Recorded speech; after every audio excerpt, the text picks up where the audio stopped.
Hello everyone. तो आज हम पढ़ने वाले हैं रेट कांस्टेंट टेम्परेचर पे कैसे डिपेंड करता है। मैंने आपको हमेशा बताया है बोल्ड एंड कैपिटल में rate constant depends only on temperature, याद है। तो अब हम पढ़ने वाले हैं कि रेट कांस्टेंट टेम्परेचर पे एक्चुअली डिपेंड कैसे करता है। इट मीन्स अगर मैं टेम्परेचर लेट्स से डबल कर दूं या फिर ट्रिपल कर दूं तो रेट कांस्टेंट का वैल्यू क्या होगा। क्लियर है? तो चलिए हेडिंग दीजिए,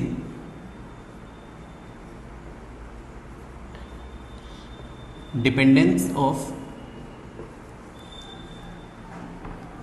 रेट कांस्टेंट या फिर रेट ऑफ रिएक्शन भी बोल सकते हैं। Rate constant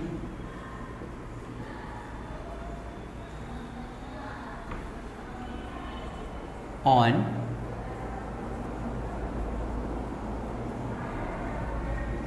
temperature. क्लियर है? अब यहाँ पे देखिए कि रेट होता है, रेट इक्वल्स टू के इंटू कॉन्सेंट्रेशन ऑफ रिएक्टेंट, मान लो ए मान लेता हूँ, पावर एन होता है। ये एक्सप्रेशन आपको समझ में आ रहा होगा। अगर nth ऑर्डर रिएक्शन है तो rate equals to K concentration of reactant raise to the power N होता है। क्लियर है? तो ये प्रैक्टिकल ऐसा ऑब्जर्वेशन था, पहले देखा गया था कि अगर टेम्परेचर अगर आप इंक्रीज करोगे, सबसे पहली बात टेम्परेचर इंक्रीज करोगे तो फिर मॉलिक्यूल का एनर्जी इंक्रीज होगा, मॉलिक्यूल का एनर्जी या काइनेटिक एनर्जी इंक्रीज होगा। तो मैंने आपको लास्ट क्लास में एक्सप्लेन किया था कि काइनेटिक एनर्जी इंक्रीज होने का मतलब है बहुत ज़्यादा मॉलिक्यूल एनर्जी बैरियर को क्रॉस कर पाएंगे तो रेट ऑफ रिएक्शन क्या होगा, इंक्रीज होगा। तो टेम्परेचर इंक्रीज करने से रेट इंक्रीज होता है।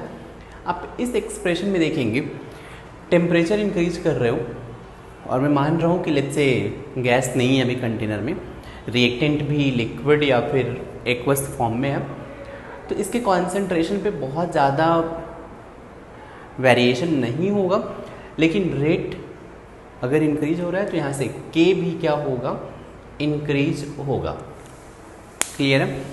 लेकिन यार ये फिर से बोल रहा हूँ प्रैक्टिकल ऑब्जर्वेशन था पहले का कि अगर आप टेम्परेचर 10 डिग्री सेल्सियस से या फिर 10 केल्विन से, अगर आप टेम्परेचर 10 डिग्री सेल्सियस से इंक्रीज करोगे तो ये प्रैक्टिकल ऑब्जर्वेशन था कि rate of reaction either 2 times increase हो रहा था या फिर 3 टाइम्स, मीन्स रेट ऑलमोस्ट 2 या 3 टाइम्स इंक्रीज हो रहा था।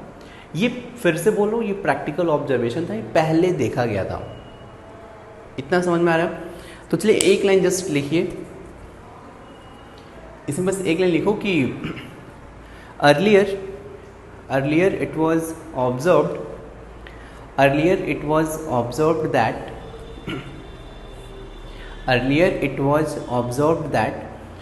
on increasing temperature by 10 degree Celsius,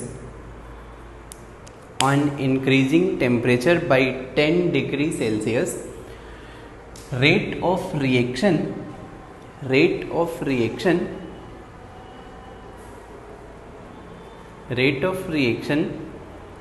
either doubles और ट्रिपल्स, मतलब 2 टाइम्स, 2.1 भी हो सकता है, 2.5 भी हो सकता है, 3 भी किसी केस में हो सकता है, मीन्स 2 टाइम्स या 3 टाइम्स इनके आसपास ही रेट इंक्रीज हो रहा था। ये फिर से बोल रहा हूँ जस्ट ऑब्जर्वेशन है। क्लियर है? तो इस ऑब्जर्वेशन को देखते हुए हमने एक टर्म बनाया, इसको बोलते हैं टेम्परेचर कोएफिशिएंट, म्यू से रिप्रेजेंट करते हैं टेम्परेचर कोएफिशिएंट। एक सिंपल सा टर्म है, चलिए समझते हैं क्या है ये।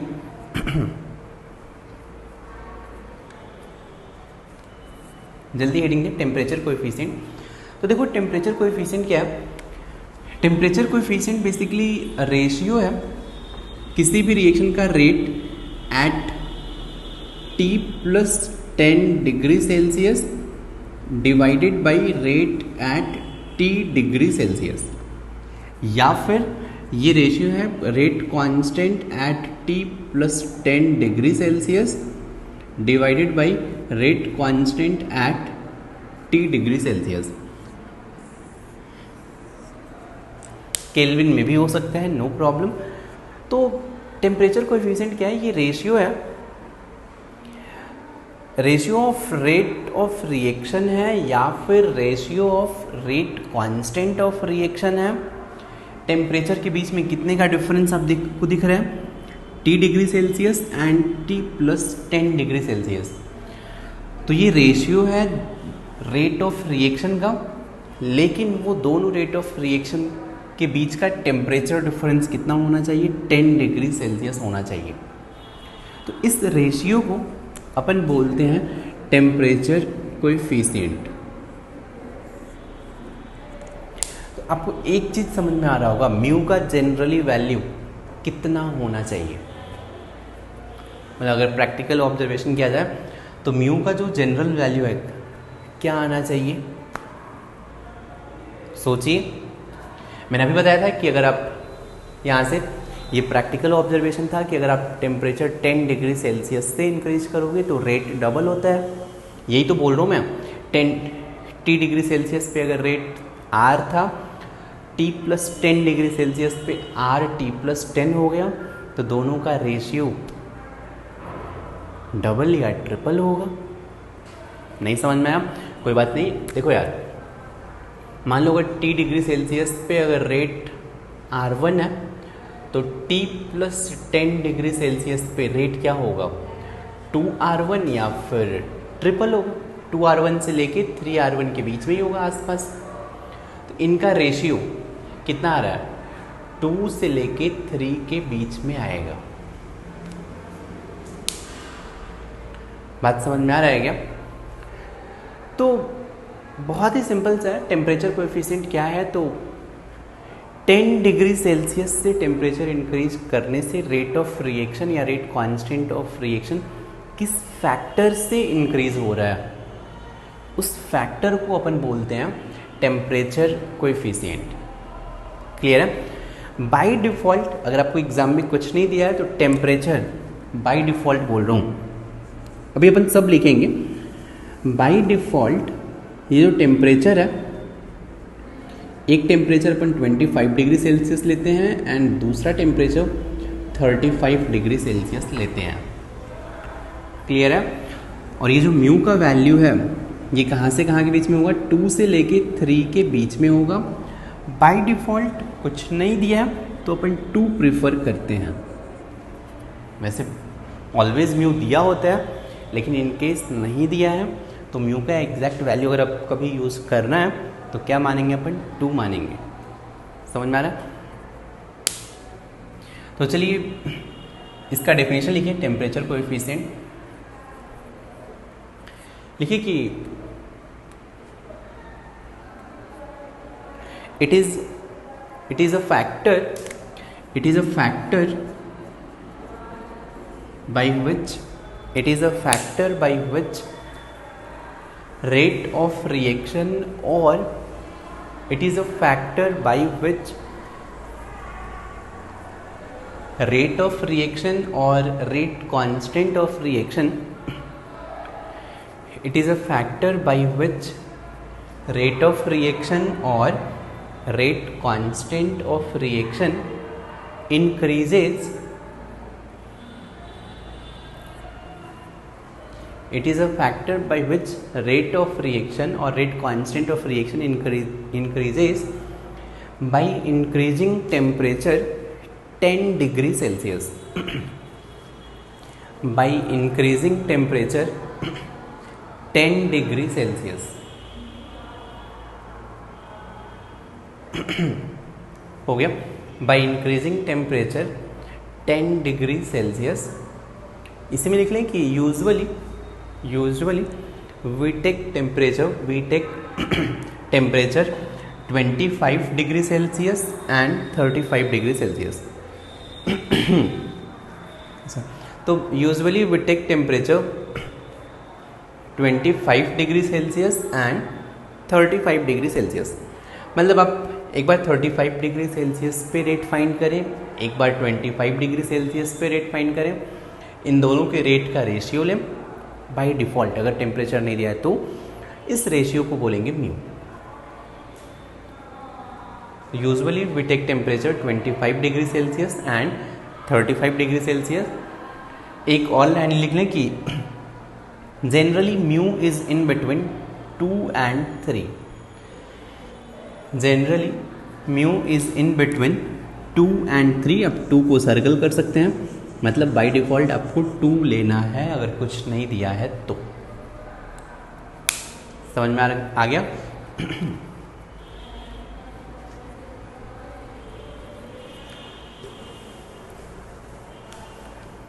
मतलब अगर आपको 20 डिग्री सेल्सियस पे रेट दिया है, मान लो आर है तो और म्यू लेट्स से 2 है, तो 30 डिग्री सेल्सियस पे रेट क्या होगा? 2R हो जाएगा। बात समझ में आ रही है? Next 10 degree Celsius 40 degree Celsius पे रेट क्या हो जाएगा? 4R हो जाएगा। सॉल्व कर सकते हो? चलो एक प्रॉब्लम लिखते हैं इसी पे। क्वेश्चन लिखिए कि if rate of reaction at 20 degree Celsius is capital R, find rate at 60 degree Celsius if mu is 2. Find rate at 60 degree Celsius if mu is 2. Try करें जरा आप।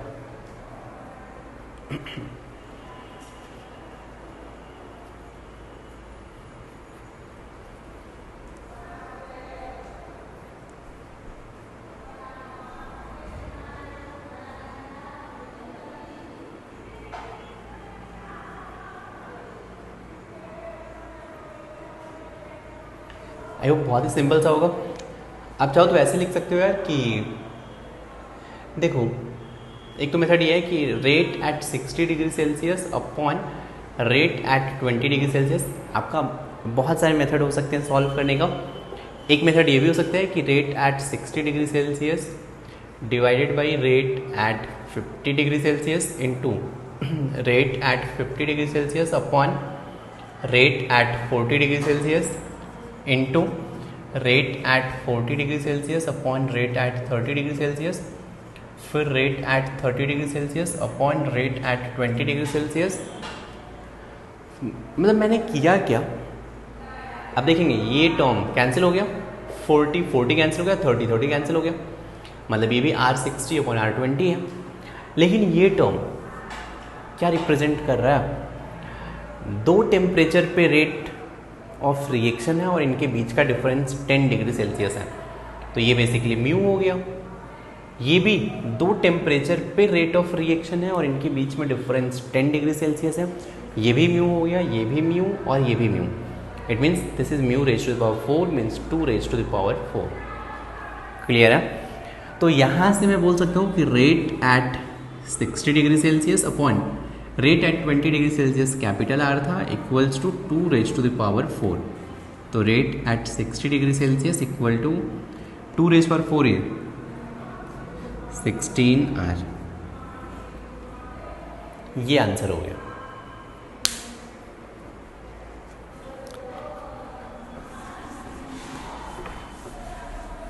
तो आप एक जनरल फॉर्मूला बना सकते हैं यहाँ से कि फॉर्मूला क्या होगा कि rate at T plus delta T upon rate at T equals to mu raise to the power delta T upon 10। देखिए T का वैल्यू अगर 20 पुट करें तो ये 60 पुट करने के लिए डेल्टा T यहाँ पे क्या हो जाएगा? डेल्टा T 40 हो जाएगा। बात समझ में आ रही है? तो यहाँ पे डेल्टा T अगर T में मान लो 20 डिग्री सेल्सियस तो डेल्टा T विल बी 40 हो जाएगा, राइट? तो rate at 60 upon rate at 20 will be equal to mu. Mu का वैल्यू 2 दिया है, 2 raise for delta T by 10। Delta T 40 है, 40 बाई 10 4। तो ये फॉर्मूला भी है, आप काम का है, आप लिख सकते हैं। ठीक, ये तो सिंपल प्रॉब्लम था तो आपने ऐसे कर लिया, लेकिन बाकी सारे केसेस में अपन ये फॉर्मूला यूज़ करने वाले हैं। ठीक, चलिए आपको भी बताता हूँ कि कैसे प्रॉब्लम में ये फॉर्मूला आपको यूज़ करना ही पड़ेगा। चलिए एक और प्रॉब्लम लिखते हैं। आपको यही सेम प्रॉब्लम है कि if rate of reaction at 20 degree Celsius is R, चलो एक लिख लो problem. If rate of reaction at 20 degree Celsius is capital R. Next problem लिखें आप, if rate of reaction at 20 degree Celsius is capital R and if mu is 2 and if mu is 2, mu equals to 2 है। Find, first problem, find rate at 45 degree Celsius and second rate at 75 degree Celsius। चलिए ये ज़रा try करें आप।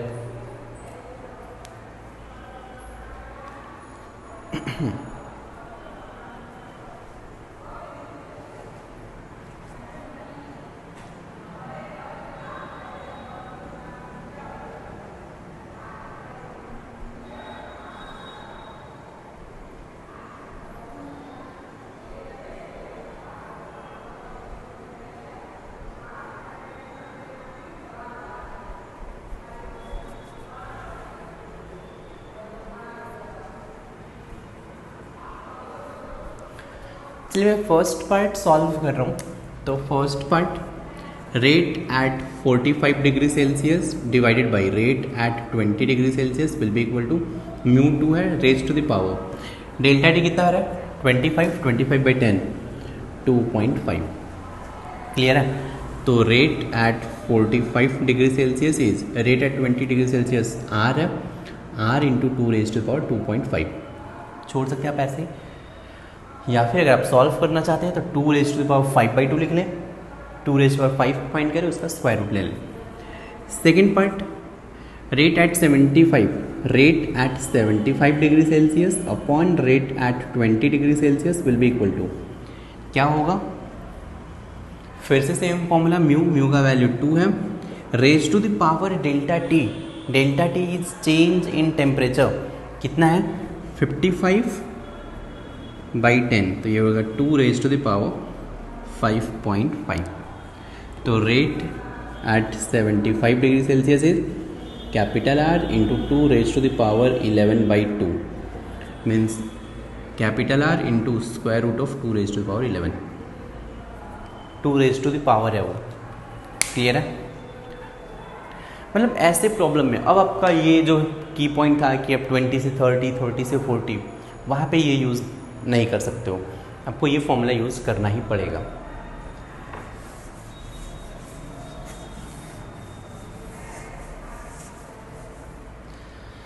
चलिए फिर एक और प्रॉब्लम लिखें हम, एक और न्यूमेरिकल लिखें कि लिखें अब to first order reaction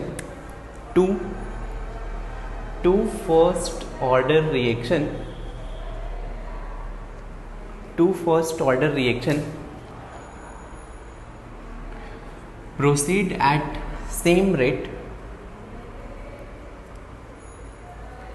two first order reaction proceed with same rate at 20 degree Celsius, two first order reaction proceed with same rate at 20 degree Celsius हो गया। Find ratio of rate at 75 degree Celsius if mu1 is 2 and mu2 is 3. Find ratio of rate at 75 degree Celsius if mu1 is 2 and mu2 is 3. आपके पास दो first order reaction है, एक reaction है इसका mu1 2 दिया है, second reaction है इसका टेम्परेचर कोएफिशिएंट को मैं μ2 बोल रहा हूँ, इसका वैल्यू 3 गिवन है, राइट। 20 डिग्री सेल्सियस पे दोनों का रेट सेम है, आपको 75 डिग्री सेल्सियस पे दोनों के रेट का रेशियो चाहिए। ट्राई करें ज़रा।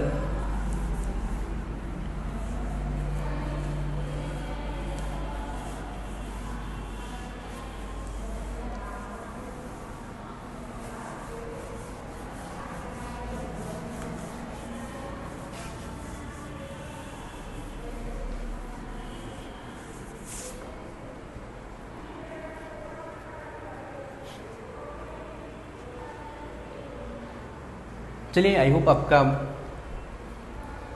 आंसर आ गया होगा। इनकेस नहीं आया तो आप वीडियो पॉज करके खुद से सॉल्व करें, फिर आप सॉल्यूशन देंगे। देखिए यहाँ पे क्या करना, फर्स्ट रिएक्शन के लिए reaction 1 75 degree Celsius upon reaction 1 का rate 20 degree Celsius. 20 degree Celsius पे लेट से रेट R20 है, तो this will be equal to mu का वैल्यू फर्स्ट के लिए, चलो μ1 लिख देता हूँ, 2 है, लिख देता हूँ यहाँ पे 2 raise to the power delta T. तो delta T is 55 by 10, 2 raise to the power 5.5, ये हो गया। सेकेंड रिएक्शन के लिए मान लेते हैं कि सेकेंड रिएक्शन का रेट 75 डिग्री सेल्सियस पे R2 हो गया। R2 75 degree Celsius upon 20 degree Celsius पे इसका भी रेट सेम रहेगा, तो ये मान लेते हैं R 20 degree Celsius equals to, इसका म्यू 3 है तो 3 रेज टू द पावर 5.5। दोनों को आप डिवाइड कर दें तो ये हो जाएगा R1 बाई R2, मतलब R1 75 degree Celsius upon R2 75 degree Celsius. Because ये टर्म तो दोनों में कॉमन है, कैंसिल हो जाएगा, will be equal to 2/3 raise to the power 5.5। तो आपको 75 डिग्री सेल्सियस पे दोनों के रेट का रेशियो चाहिए था, तो ये कितना आएगा 2/3 raise to the power 5.5। Note कर लिया।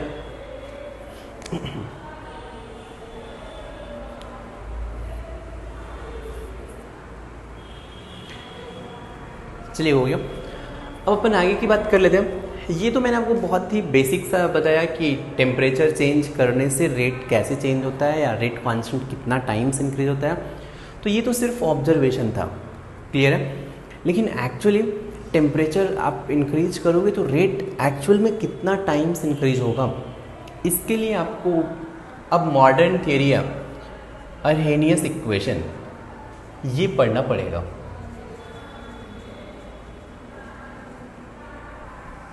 ठीक, तो बेसिकली ये जो एक्सप्रेशन है ये कॉलिजन थ्योरी से आता है। मैंने आपको कॉलिजन थ्योरी थोड़ा सा बताया था कि उसमें एनर्जी बैरियर क्रॉस करना होता है और ओरिएंटेशन बैरियर क्रॉस करना होता है। जो भी collision energy barrier and orientation barrier दोनों ही अगर क्रॉस कर पाएगा, इसी कॉलिजन से प्रोडक्ट फॉर्म होगा और ऐसे कॉलिजन को बोलते हैं इफेक्टिव कॉलिजन। आपको याद है? तो अब वहीं से अगर आप डेराइव करोगे तो एक एक्सप्रेशन आता है अर्हेनियस इक्वेशन में, K equals to, K is rate constant equals to A e raise to the power minus EA upon RT। ये एक्चुअल एक्सप्रेशन है, एग्जैक्ट टेम्परेचर के साथ K का वेरिएशन आपको यहाँ से एग्जैक्ट मिलेगा। ठीक, बस ये आपको एक्सप्रेशन लर्न करना है, फिर से इसका डेरिवेशन नहीं पढ़ना है हमें। बस देखें कि इनमें सारे टर्म्स क्या क्या हैं। K तो आपको पता है, K is rate constant of reaction है और A इज अर्हेनियस कांस्टेंट या फिर इसको अपन बोलते हैं प्री एक्सपोनेंशियल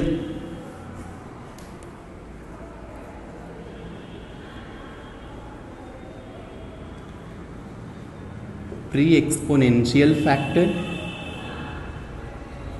ई को बोलते हैं, आपको ये तो पता ही है, ये होता है activation energy.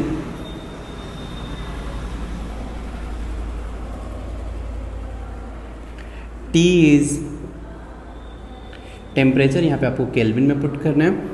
Capital R is gas constant.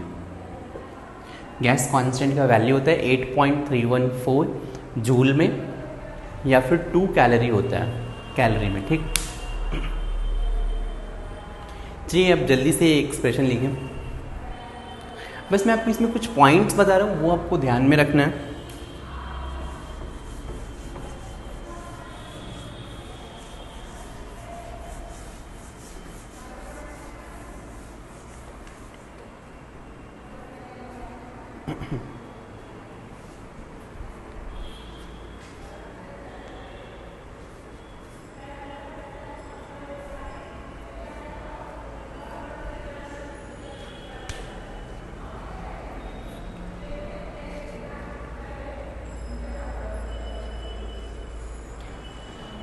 चलिए हो गया, आई होप आपने नोट कर लिया होगा। अच्छा, इसको एक और टर्म बोलते हैं, अरहेनियस कांस्टेंट या फ्री एक्सपोनेंशियल फैक्टर, या फिर अपन इसको फ्रीक्वेंसी फैक्टर भी बोलते हैं। तो कहीं दिख जाए तो कंफ्यूज नहीं होना है। Pre exponential factor, frequency factor या फिर अरहेनियस कांस्टेंट बोलते हैं। आप एक दो बार इक्वेशन को पढ़ो, आपको ऐसे लर्न हो जाएगा। k equals to A E raise to the power minus A by R T. K equals to A E raise to the power minus A by R T. K यहाँ पे rate constant, A is Arrhenius constant, E is activation energy, R is gas constant and T is temperature. चलो इस expression में आपको कुछ important points ध्यान में रखने हैं। चलो 1 बाय 1 करके मैं यहाँ पे लिख देता हूँ, नोट में लिखिए आप। नोट में फर्स्ट पॉइंट जो आपको याद रखना है, यहाँ पे जो कैपिटल ए एंड ये है, ये दोनों कांस्टेंट है और इसका वैल्यू अगर आप देखोगे तो टेम्परेचर पे डिपेंड करता है। ध्यान से सुनना, ये टेम्परेचर पे डिपेंड करेगा, लेकिन ये जो टेम्परेचर पे डिपेंड करता है ये बहुत ही, मतलब अगर टेम्परेचर 200 डिग्री सेल्सियस या 500 डिग्री सेल्सियस अगर इंक्रीज करोगे तब ए का वैल्यू थोड़ा सा चेंज होगा। ये का भी वैल्यू वैसे ही, अगर बहुत ज़्यादा टेम्परेचर चेंज करोगे तब ए और ये का वैल्यू चेंज होता है।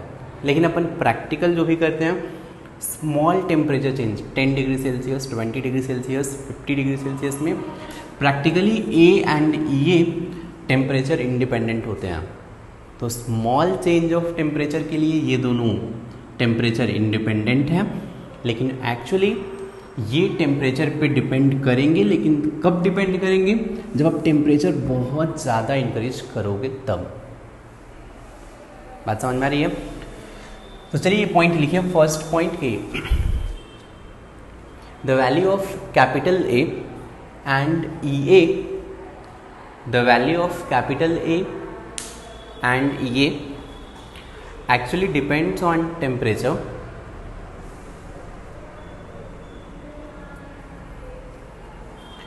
actually depends on temperature,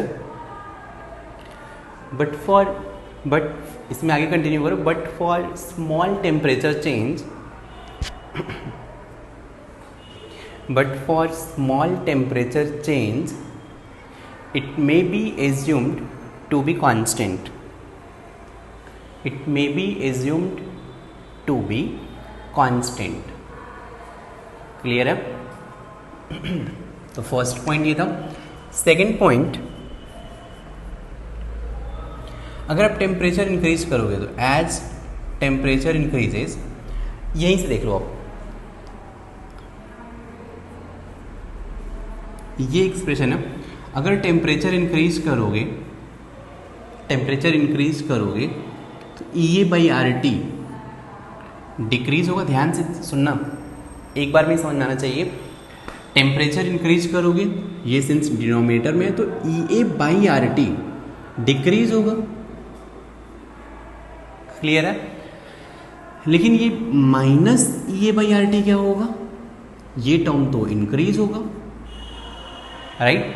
means ये टोटल टर्म आप देखोगे, इंक्रीज होगा, मीन्स के क्या होगा, इंक्रीज होगा। तो टेम्परेचर इंक्रीजेज, के इंक्रीजेज। फिर से बता रहा हूँ कैसे अपन ने सोचा। टेम्परेचर इंक्रीज करोगे तो आप ऐसे भी देख सकते हो यार, ये A upon E raise to the power E by R T भी इसको लिख सकते हैं। ऑलराइट, टेम्परेचर इंक्रीज होगा तो ई A by R T decrease होगा। राइट, तो ये पूरा एक्सपोनेंशियल टर्म डिक्रीज होगा, तो ये पूरा टर्म इंक्रीज होगा, और ये पूरा टर्म अपन के बोलते हैं। तो एज टेम्परेचर इंक्रीजेज के इंक्रीजेज। तो अब टेम्परेचर इंक्रीज करते जाओगे, के इंक्रीज होते जाएगा। अब टेम्परेचर मैक्सिमम कितना इंक्रीज कर सकते हो, मान लेते हैं चलो टेम्परेचर मैं इन्फिनिटी तक इंक्रीज कर सकता हूँ। तो अगर T टेंडिंग टू इन्फिनिटी है, T टेंडिंग टू इन्फिनिटी, अगर आप टेम्परेचर इन्फिनिटी पुट करोगे तो ये टर्म जीरो हो जाएगा, e raise to power 0 1। It means K is tending to A। बात समझ में आ रही है? तो ये जो A है ये क्या डिनोट करता है, maximum value of rate constant. और ये कब मिलेगा, जब टेम्परेचर इन्फिनिटी हो जाएगा। समझ में आया? तो चलिए ये पॉइंट लिखिए सेकंड पॉइंट में, और ये लाइन भी नोट करें।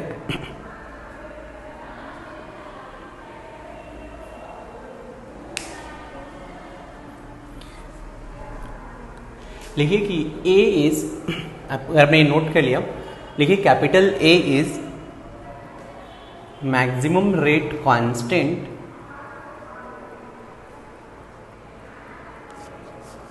A is maximum rate constant as temperature tending to infinity. At temperature tending to infinity, capital A is maximum rate constant at temperature tending to infinity.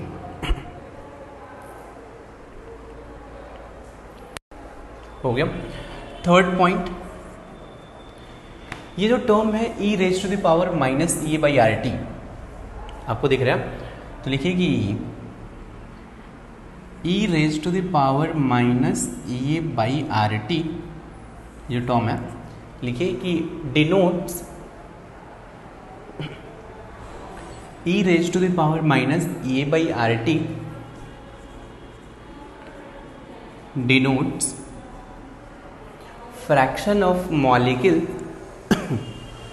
denotes fraction of molecule e raised to the power minus e by rt denotes fraction of molecule having kinetic energy greater than activation energy, having kinetic energy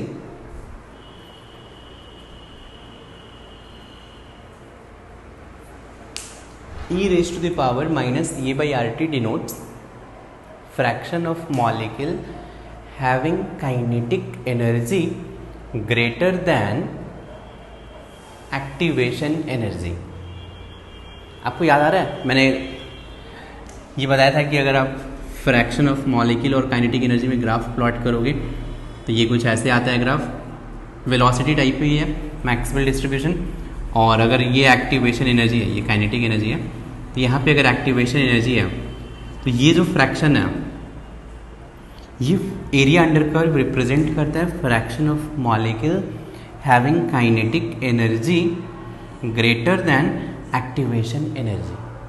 समझ में आ रहा है? तो यही fraction है E raise to the power minus E by R T. ये कहाँ से आता है? अगर आप मैक्सवेल डिस्ट्रीब्यूशन अपने को भी नहीं पढ़ना है, मैक्सवेल डिस्ट्रीब्यूशन का एग्जैक्ट कर्व निकालो, इस कर्व का आप एक्सप्रेशन लिखो और वहाँ से अगर सॉल्व करोगे, ये एरिया अंडर कर्व फाइंड करो।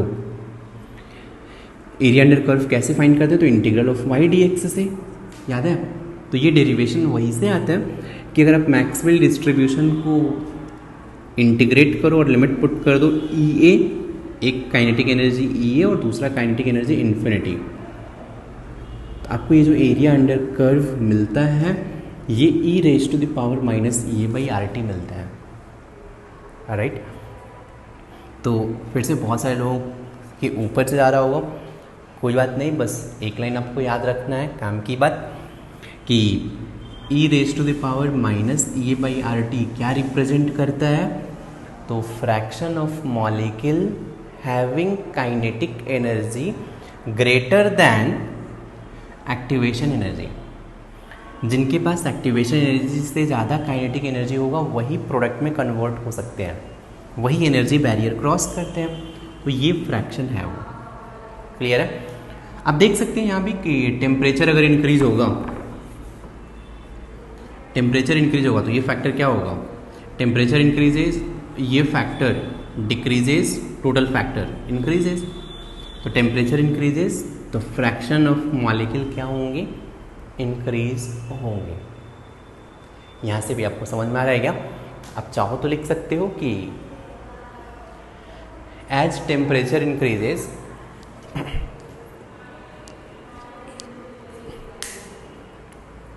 as temperature increases larger fraction of molecule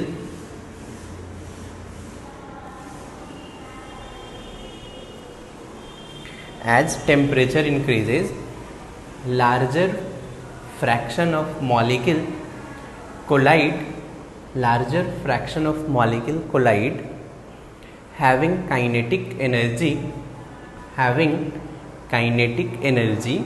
greater than activation energy।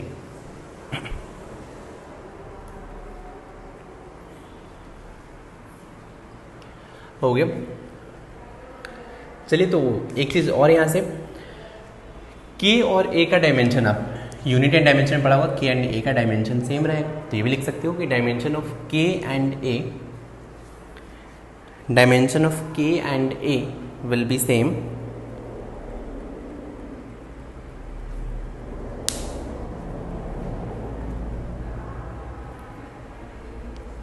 हो गया।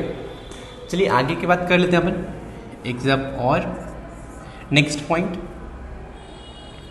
लिखिए कि E A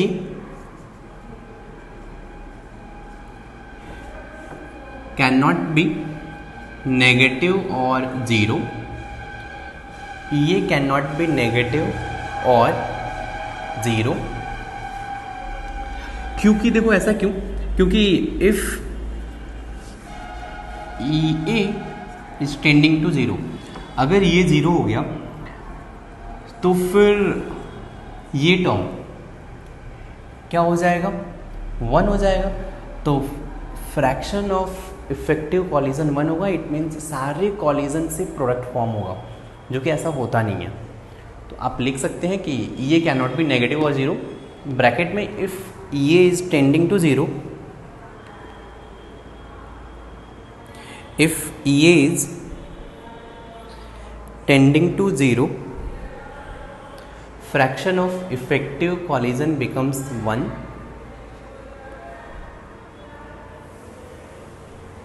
fraction of effective collision becomes 1,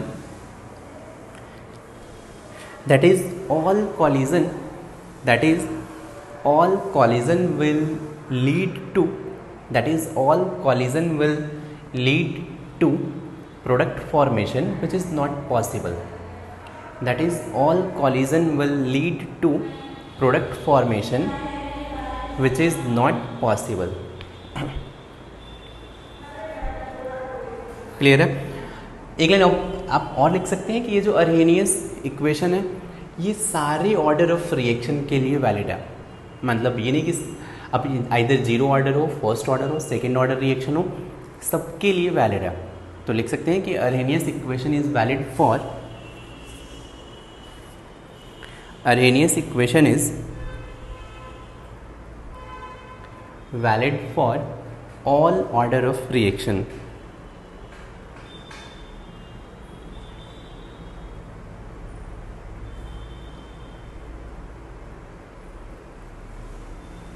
चलिए हो गया।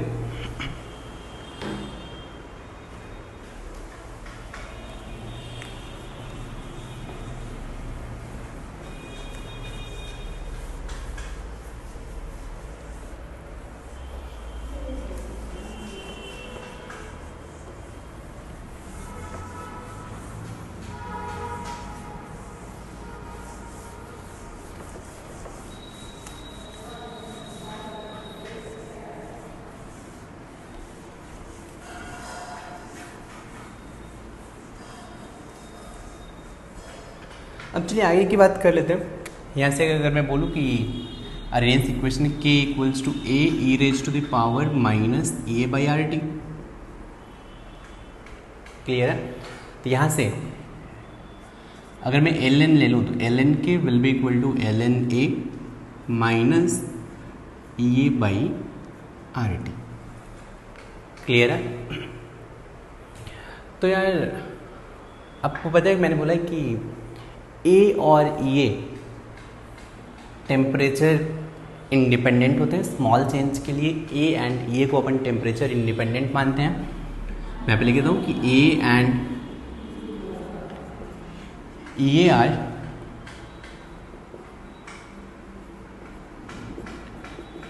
टेम्परेचर इंडिपेंडेंट, क्लियर है। तो चलिए मान लीजिए कि टेम्परेचर T1 पे at temperature T1 rate constant is K1, right, और टेम्परेचर T2 पे रेट कांस्टेंट K2 है, क्लियर है।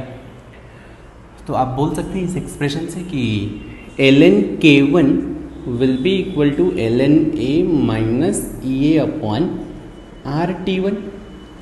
सिमिलरली अगर टेम्परेचर T2 पे रेट कांस्टेंट K2 है तो मैं बोल सकता हूँ ln K2 will be equal to ln A minus E A upon R T2, clear है। ये एक्सप्रेशन 1 और इसको मान लिया एक्सप्रेशन 2। कुछ मत करें, बस दोनों को आप डिवाइड कर दो। तो लेट्स से चलो मैं डिवाइड नहीं सब्सट्रैक्ट कर देते हैं, सिंपल रहेगा। 2 माइनस 1 कर दो आप। तो यहाँ से ln K2 minus ln K1, ln K2 minus ln K1 will be equal to this minus this, ln A तो 0 हो गया, कैंसिल हो गया।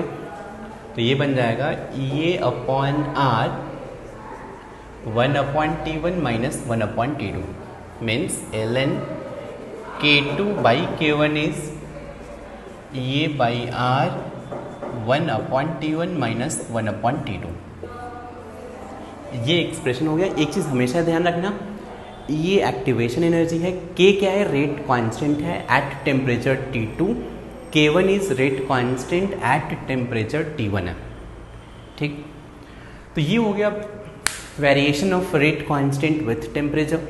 किसी भी रिएक्शन का अगर आपको टेम्परेचर T1 दिया है, ये दिया है, K1 दिया है, तो T2 टेम्परेचर पे आप रेट कांस्टेंट फाइंड कर सकते हो। नोट कर लीजिए। चलो इससे भी मैं एक ग्राफ प्लॉट कर सकता हूँ। चलो मैं इसका ग्राफ प्लॉट कर रहा हूँ, पहले आप ये नोट करो।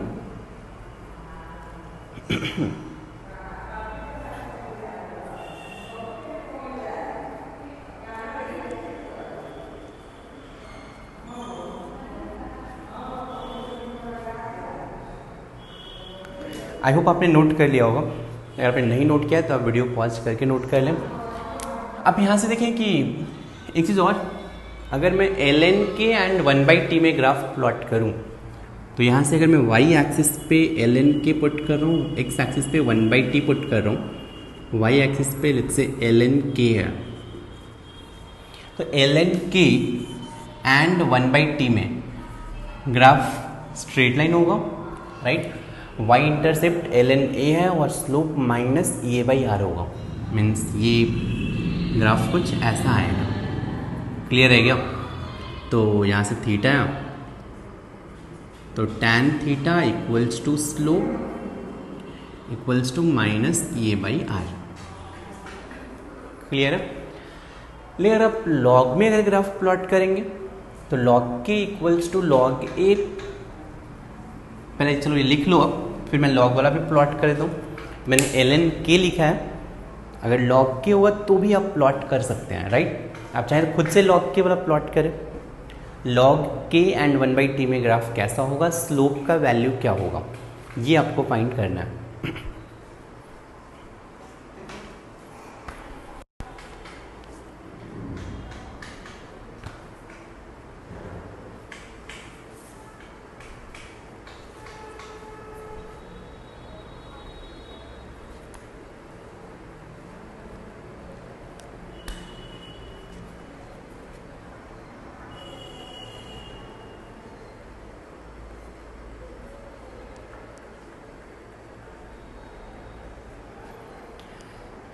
चलिए हो गया। तो अगर अपन log k की बात करें तो मैं यहीं से एक्सप्रेशन डिराइव कर सकता हूँ। तो ln k equals to ln a minus e by R T है। तो ln x इक्वल टू होता है 2.303 log x, ये होता है। तो ln k की जगह पे 2.303 log k लिख सकता हूँ, यहाँ भी 2.303 log a लिख सकता हूँ। तो अगर मैं 2.303 से डिवाइड कर दूँ तो मुझे मिल जाएगा log k equals to log a minus E A upon 2.303 R T, ये हो गया। तो यहाँ से फिर से आप ग्राफ प्लॉट कर सकते थे log k एंड 1/t में। ग्राफ स्ट्रेट लाइन रहेगा। अभी स्लोप क्या हो जाएगा, slope will be minus E A upon 2.303 R, ये वैल्यू हो गया। आप ये भी नोट कर सकते हैं।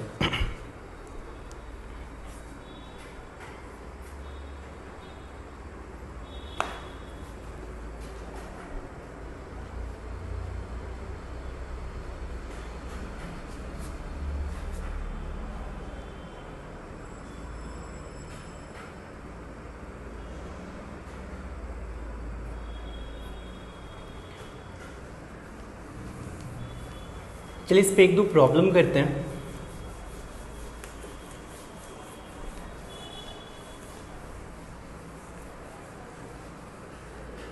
चलिए प्रॉब्लम लिखे आप कि क्वेश्चन है at temperature T1 both reaction have same rate constant. At temperature T1 both reaction have same rate constant. And question है कि which reaction will have higher rate constant at temperature T2 और given है T2 is greater than T1। तो problem है कि at temperature T1 both reaction have same rate constant. T1 पे दो reaction given है, अभी दूंगा मैं रिएक्शन। तो both reaction have same rate constant, which reaction will have higher rate constant at temperature T2। Reaction given है A2B, second reaction है C2D। इसका एक्टिवेशन एनर्जी 20, इसका एक्टिवेशन एनर्जी 40। दोनों रिएक्शन का इनिशियल टेम्परेचर T1 है, दोनों को मैंने T1 से T2 चेंज किया टेम्परेचर। आपको बताना है किसमें T2 टेम्परेचर पे रेट कांस्टेंट ज़्यादा होगा। खुद से ज़रा सोचें।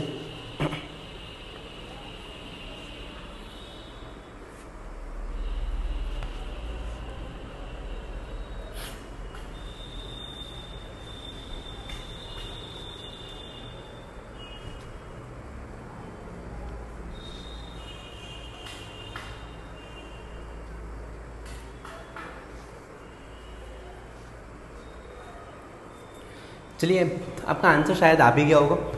देखो आपको पता है कि ln k2 by k1 equals to E A by R 1/T1 minus 1/T2।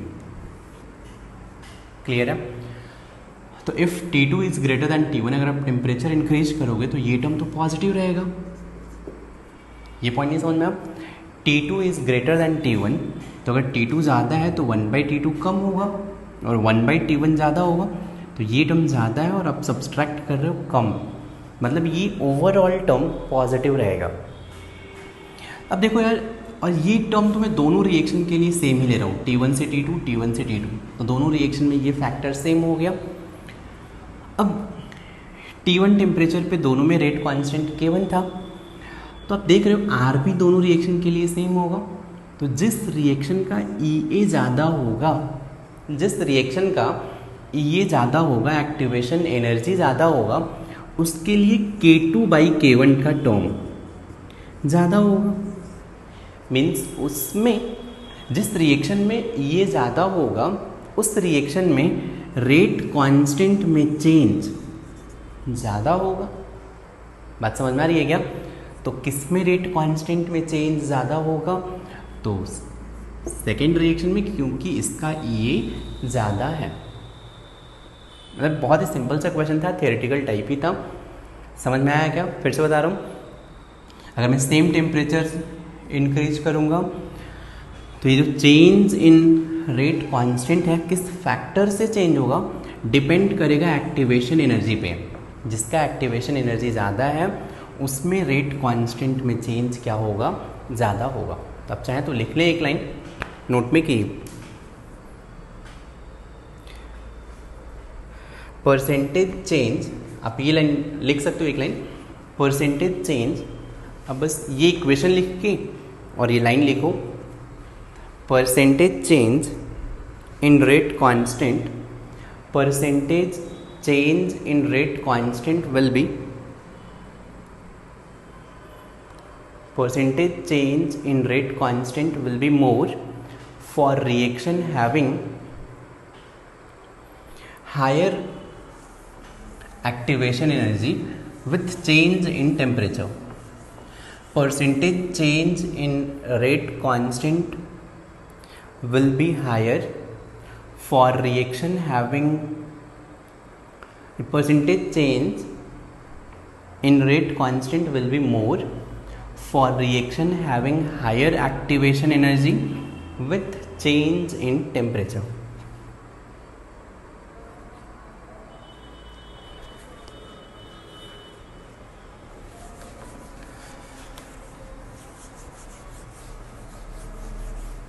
चलिए एक और प्रॉब्लम लिखते हैं।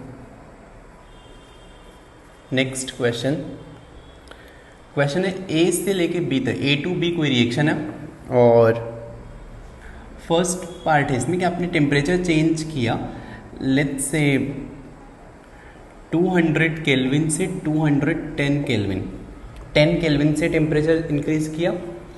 सेकेंड टाइम आपने टेम्परेचर इंक्रीज किया 400 केल्विन से 410 केल्विन। क्लियर है?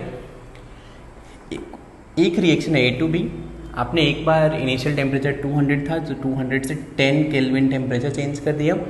सेकेंड टाइम सेम रिएक्शन है, आपने 400 केल्विन से 10 केल्विन फिर से टेम्परेचर इंक्रीज किया। क्लियर है? आपको बताना है, क्वेश्चन लिखिए, इन विच केस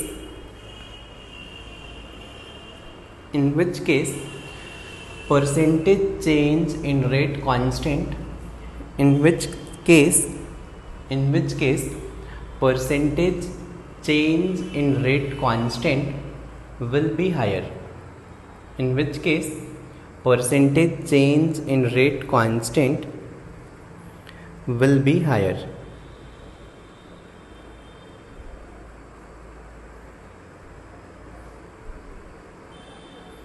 चलिए सोचिए जरा।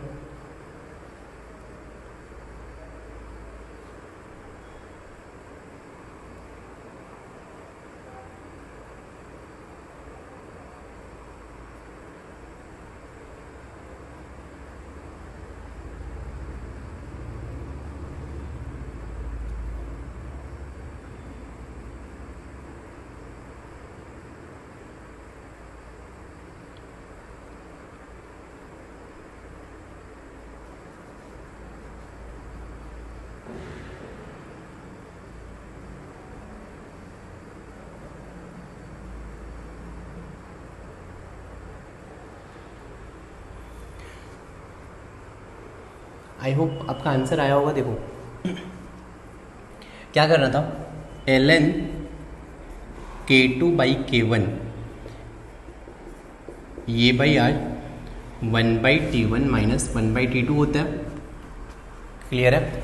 और अब आपको यहाँ से तो नहीं समझ में आ रहा है, एक काम करते हैं, इसको ऐसे लिखते हैं, ये by R 1/T1 minus 1/T2 को अपन लिख सकते हैं T1T2 इंटू एलसीएम ले लो तो T2 माइनस T1, ये हो गया ln K2/K1। अब आप देखोगे कि सेम रिएक्शन है तो ये बाई आर का टर्म तो दोनों में सेम हो गया। T2 माइनस T1 दोनों में ही 10 केल्विन है, ये भी फैक्टर सेम है। T1 into T2, T1 T2 है, यहाँ पे ये T1 है, यहाँ पे ये T2 है, तो T1 into T2 second reaction के लिए ज़्यादा है, लेकिन फर्स्ट रिएक्शन के लिए T1 इंटू T2 का वैल्यू कम होगा। तो अगर फर्स्ट रिएक्शन में T1 इंटू T2 कम होगा तो ये पूरा फैक्टर ज़्यादा होगा।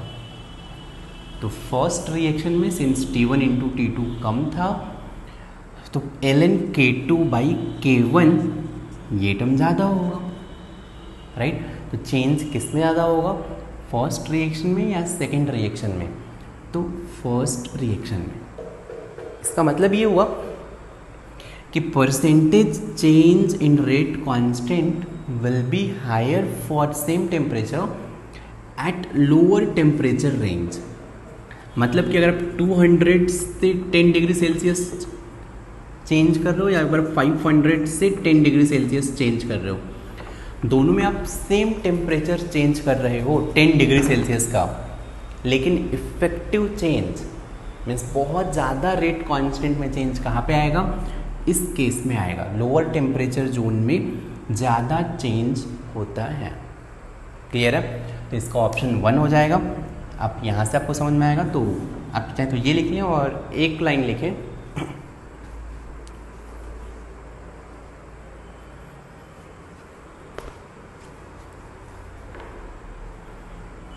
आप ये लिख लें और ये लिख सकते हैं K at 210 upon K at 200 will be greater than K at 410 upon K at 400।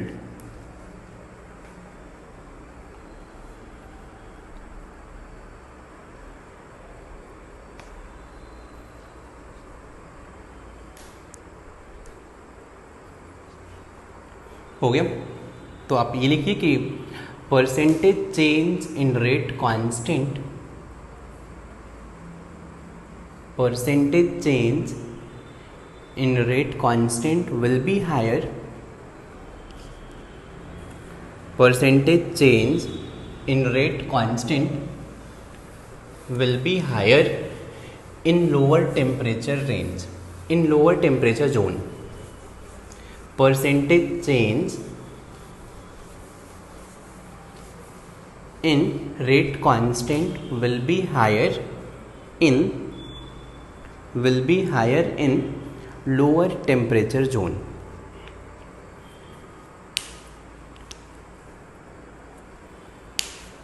हो गया, तो अपन देखो अभी रेट कांस्टेंट देखा है, अब मैं आपको यहीं से एक और टर्म डिराइव कर सकता हूँ जो मैंने थर्मोडायनेमिक्स में डिराइव किया था, equilibrium constant, variation of equilibrium constant with temperature, आपको याद होगा तो चलिए ये टर्म भी अपन यहाँ से डिराइव कर सकते हैं, variation of equilibrium constant with temperature.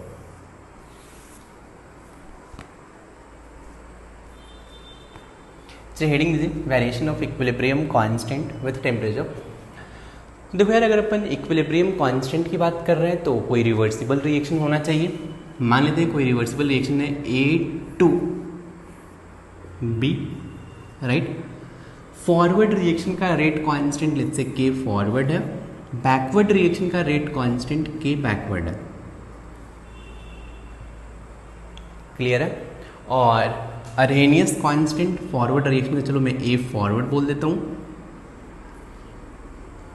Backward reaction का अरहेनियस कांस्टेंट चलो मैं A बैकवर्ड बोल देता हूँ, फॉरवर्ड रिएक्शन का एक्टिवेशन एनर्जी EA फॉरवर्ड और बैकवर्ड रिएक्शन का एक्टिवेशन एनर्जी EA बैकवर्ड, ये सारे टर्म गिवन है। तो देखो जो रेट कांस्टेंट होता है ये एक रिएक्शन के लिए डिफाइंड है, मतलब इरिवर्सिबल रिएक्शन A2B है, ये केफ रेट कांस्टेंट है, तो आप बोल सकते हो कि K F equals to AF E raise to the power minus E F upon R T. Clear है? Similarly K B will be equal to A backward into E raise to the power minus E A backward upon R T, ये लिख सकता हूँ। और अगर मैं इन दोनों को डिवाइड करूँगा तो के इक्विलिब्रियम होता है, के इक्विलिब्रियम इज के फॉरवर्ड बाई के बैकवर्ड। क्लियर है? तो चलो इन दोनों को ज़रा डिवाइड करो तो आपको मिल जाएगा A forward by A backward into E raise to the power minus E A forward by R T, यही मिलेगा। डिवाइडेड बाई ये टर्म, तो ये क्या हो जाएगा प्लस ये टर्म अगर डिवाइड करोगे तो ऊपर जाएगा, तो ये backward upon R T, E raise to the power में रहेंगे ये सब। मैंने कुछ नहीं किया, जस्ट इन दोनों को डिवाइड किया। अब देखिए, तो यहां से के इक्विलिब्रियम विल बी, चलो ए फॉरवर्ड बाई ए बैकवर्ड को मैं कुछ टर्म बोल देता हूँ, ए इक्विलिब्रियम बोल देता हूँ। A equilibrium is A forward by A backward into E raise to the power, चलो मैं minus one by R T common ले लेता हूँ। तो minus one by R T common लेने से क्या मिलेगा, E A forward minus E A backward, ये मिलेगा। Activation energy of forward reaction minus activation energy of backward reaction क्या होता है, डेल्टा एच रिएक्शन होता है। तो K equilibrium is A equilibrium E raise to the power minus delta H reaction upon R T. Clear है? तो यहाँ से अगर मैं दोनों साइड एल एन ले लूँ तो L N K equilibrium equals to L N A equilibrium minus delta H reaction upon R T हो गया, ये एक्सप्रेशन है। क्लियर है?